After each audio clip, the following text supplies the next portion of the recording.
Hello, it's me, Mov, back again with my 4th YouTube video.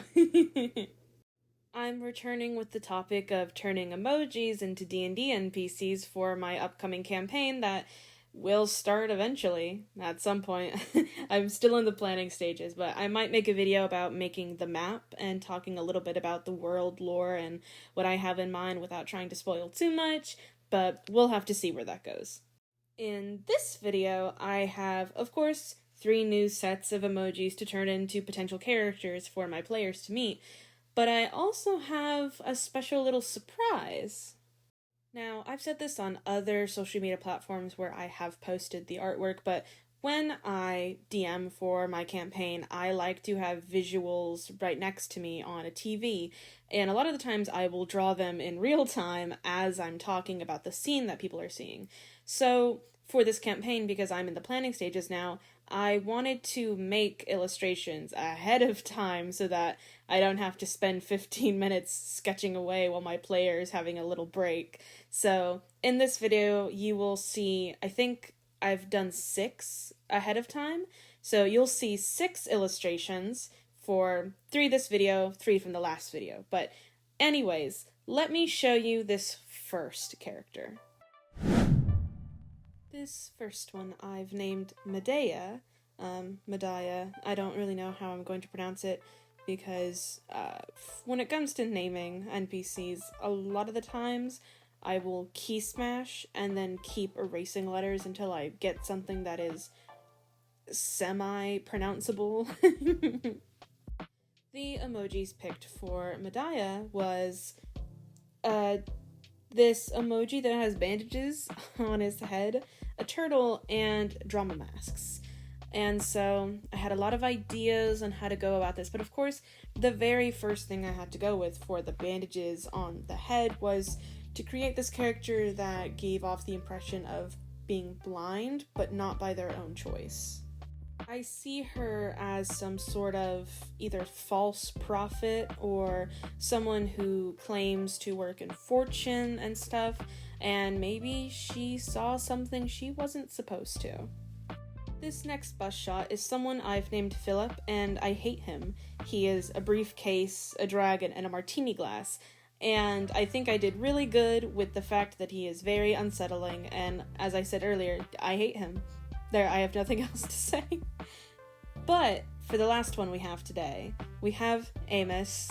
Amos? Amos. I don't know. It's Amos, and I'm not quite sure how I'm going to pronounce Madea.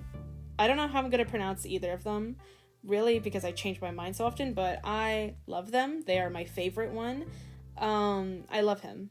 This is the final shot, and now we're going to go into Madea. I think I'm going to call her Madea. For Medea's body type, I really wanted to make someone who is very tall, very bean-polish. I just felt like that was going to be a good silhouette to start me off for this. I'm going to say a lot, take a shot every time I do. But either way, for Madea, I wanted to make the hallmark of her character design to be layers. And specifically within those layers, I wanted one piece of every single one of her outfits that I was going to create to have a strong white piece of clothing. I wanted at least there to be one item in the last final one. I think I did 4 versions because I was just so excited and I had so many ideas for what I could do. There's like 2 or 3 items of white, but for every single one, there had to be one item that was completely white. And I don't know exactly why I wanted this why I needed this so much to be a part of the character design, but I think it speaks a lot to the shape language of how I break up her silhouette. She is usually pretty covered, at least for, I think, the final and the last one, so the middle 2 are a little bit less covered. I wanted to play around with jewelry and the gold encasings on her neck and her fingers, as it's a very interesting detail, I think you'll notice. And I, of course, brought back that disintegrating, tattered look to her clothing. So here's Madea, and you will see in her illustration where exactly her character leans towards in terms of personality. The place I imagine my players finding Madea is in a marketplace. full of interesting merchants, trinkets, odds and ends that they never could have really imagined existed before. Amidst the glittering lights and the talk of the crowd, how loud it is, the smell of food, the burning of incense and candles, there is a tent set up. Darker in a corner, kind of set off back from the other merchant tents, almost as if it was not meant to be seen. Almost as if it wasn't supposed to be there in the first place. If they were to venture further into the tent, they would come across a woman, bandages across her eyes, golden tears running down her cheeks, and an assortment of candles atop a table. In her hands, she holds a crystal ball, no stand for it, and her fingers are dipped in gold, strangely. She looks at you with a smile. You weren't very quiet entering, and she greets you, quietly. You can't really hear her very well. The talk of the outside of the tent kind of powers over anything that she has to say to you, but all the less you understand anyway. Before you know it, you're swept up in what she has to say, her low mumblings and utterances completely capturing your attention. You don't even realize how long you've been sitting at her booth. By the time you exit, it's dark, compared to when you had entered. Madea, you've met her. For the next one, however, Amos, I had a lot of ideas initially about his, outfits. I also wanted there to be a striking white centerpiece somewhere in the outfit design itself, and I was really, really set on this big, fluffy, white collar sort of thing to be around, the neck area. And of course, when I had first done it, I completely settled on just doing an animal. And I think that was the best choice I could have done. Of course, I had to then design the animal, because the shape I drew was not something that exists. So it is somewhat of a cross between like an armadillo and a dog. A dogadillo, if you will. I don't know, actually forget that. I don't know if that works. I really struggled on the third outfit because, I really nailed it in the first two, especially with the animal around the neck and the big fluffy white collar replacing the animal in the next one. I couldn't really get any better than that, and I stand by it.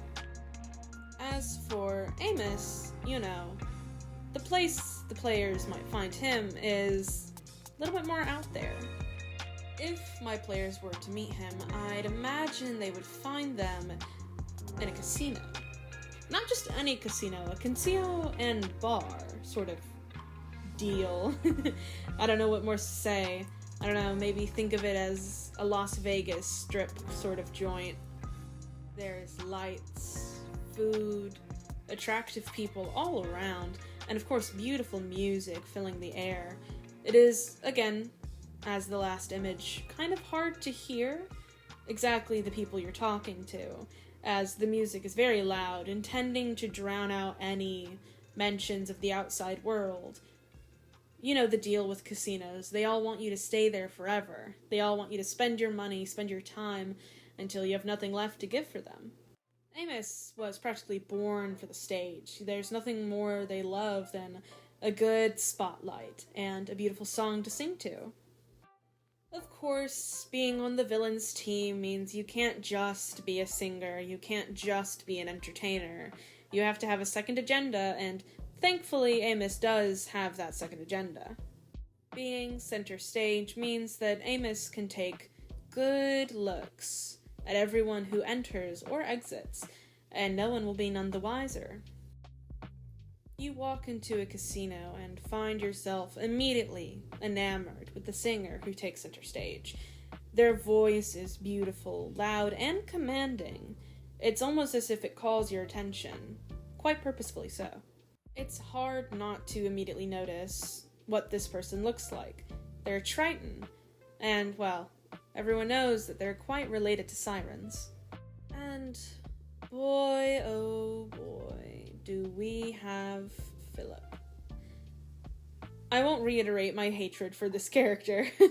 I just think it's really funny. I struggled with his outfits because how do I make a man who looks like that look fashionable. And then I decided, to hell with fashion, I'm gonna make this man look weird as fuck.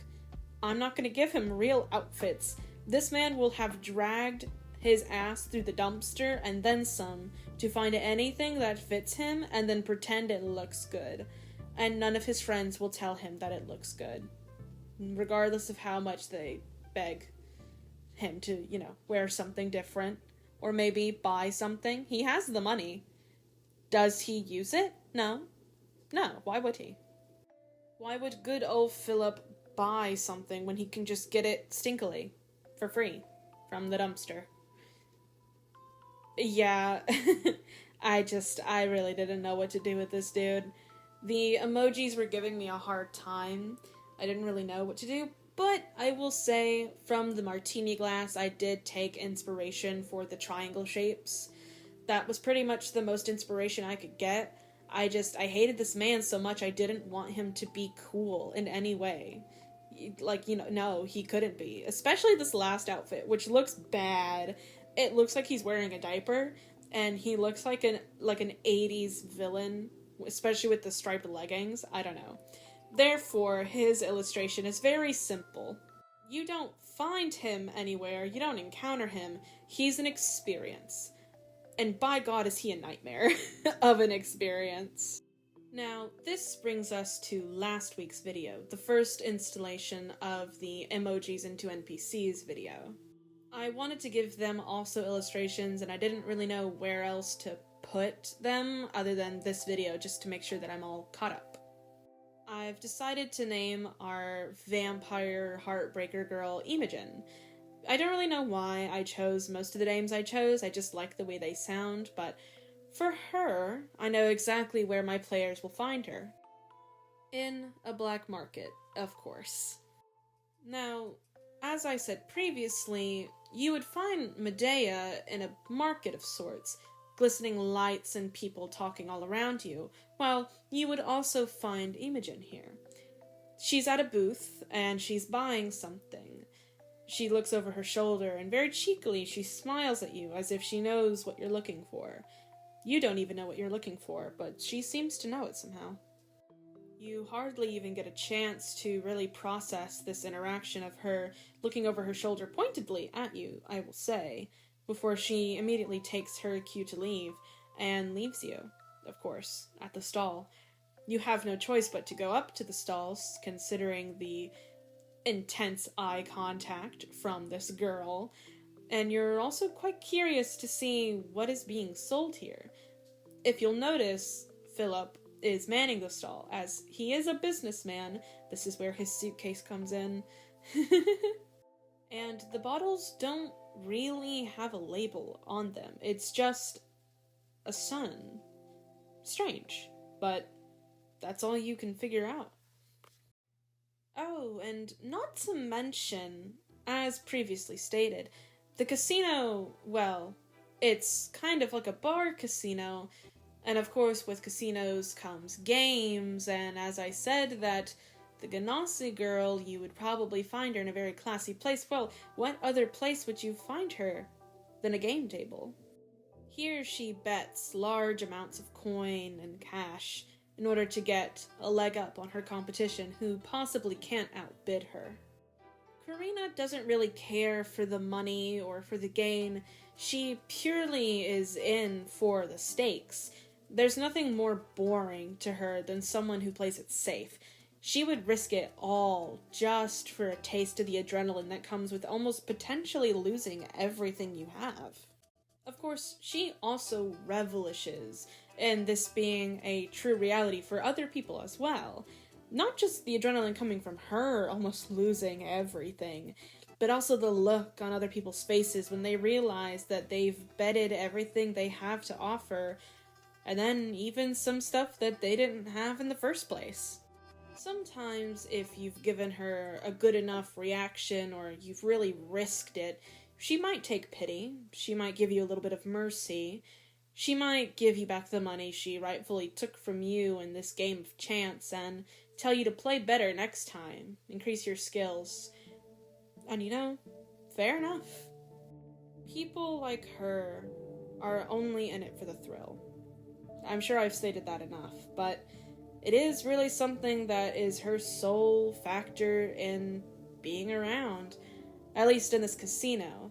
Where else can she get her enjoyment of people willing to do anything for a couple of gold, especially when they came with nothing and they plan to leave with something? You gotta give people a little bit of bait before they take it, and she has all the bait she could need. Karina doesn't gamble with just gold. She gambles with your life.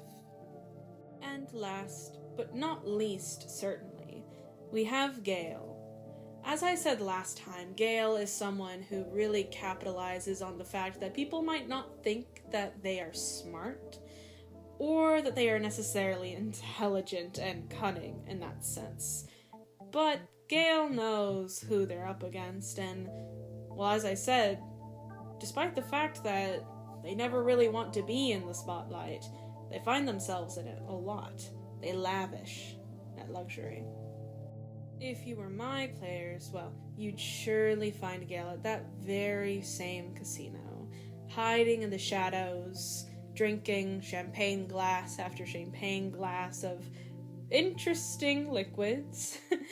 You can't really tell if it's alcohol or some strangely colored gold something rich people drink kind of drink. But one thing is for certain, you almost don't notice that he's sitting there until it's too late.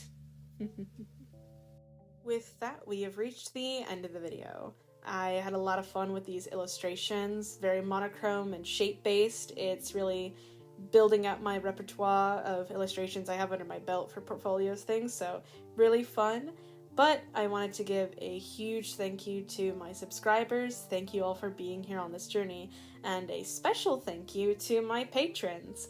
They include Octopus Lion, Rain Falling Into Your Coffers, and Elliot McNeil.